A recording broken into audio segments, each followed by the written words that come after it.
بسم اللہ الرحمن الرحیم والصلاة علی النبی الکریم وعلی آلہ وصحبہ اجمعین۔ قرآن پاک میں ہے اجعلوا بیوتکم قبلۃ واقیموا الصلاۃ۔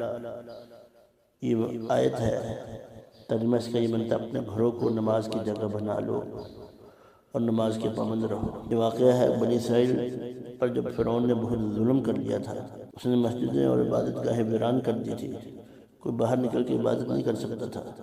اب حکم یہ دیا گیا کہ اب نمازوں کا مکانوں کا رخ عبادت کی طرح بناؤ، نماز ترک نہ کرو، صبر کے ساتھ جمع رہو تو اللہ تم کو ظالم کے شر سے نجات دے گا۔ تو نمازوں کا اہتمام کرنے پر اللہ نے فرعون کے شر سے نجات دے دی تھی بنی اسرائیل کو۔ نمازوں کا اہتمام جنت میں داخل ہونے کا ذریعہ ہے۔ فرمایا میں نے تمہاری امت پر 5 نمازیں فرض کی ہے، اللہ تعالیٰ فرماتے ہیں اے رسول اللہ کو اس بات کی میں نے ذمہ داری لے لی ہے کہ جو شخص اس حال میں آئے گا کہ اس نے 5 نمازوں کو ان کے وقت پر ادا کرنے کا اہتمام کیا ہوگا، اس کو جنت میں داخل کروں گا۔ جس شخص نے نمازوں کا اہتمام نہ کیا ہوگا تو فرمایا فلا عہد لہ عندی، مجھ پر اس کی کوئی ذمہ داری نہیں۔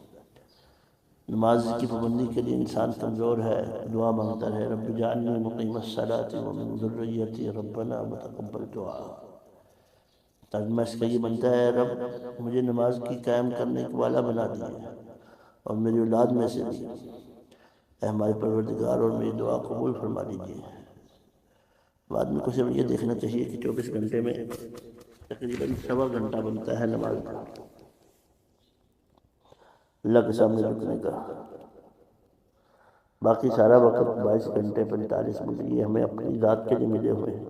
تو ہم اس ترتیب سے نماز پڑھیں کہ اللہ پاک ہم سے راضی ہو جائے۔ اور قرآن میں جو ہے حی علی الصلاۃ، جو اذان میں ہے حی علی الصلاۃ، تو حافظ ابن حجر عسقلانی رحمۃ اللہ علیہ فرماتے ہیں کہ مطلب ہے عجل الی الفلاح، یعنی سستی سے بچتے ہوئے جلدی کامیابی کی طرف آؤ۔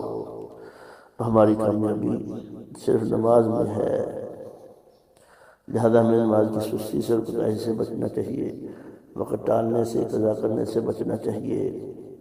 جب ہم اہتمام کریں گے تو پھر ہمیں نماز پڑھنے کا اتنا شوق پیدا ہوگا کہ ہماری نماز کے بغیر تو کھانا اچھا نہیں لگے گا، پینا اچھا نہیں لگے گا۔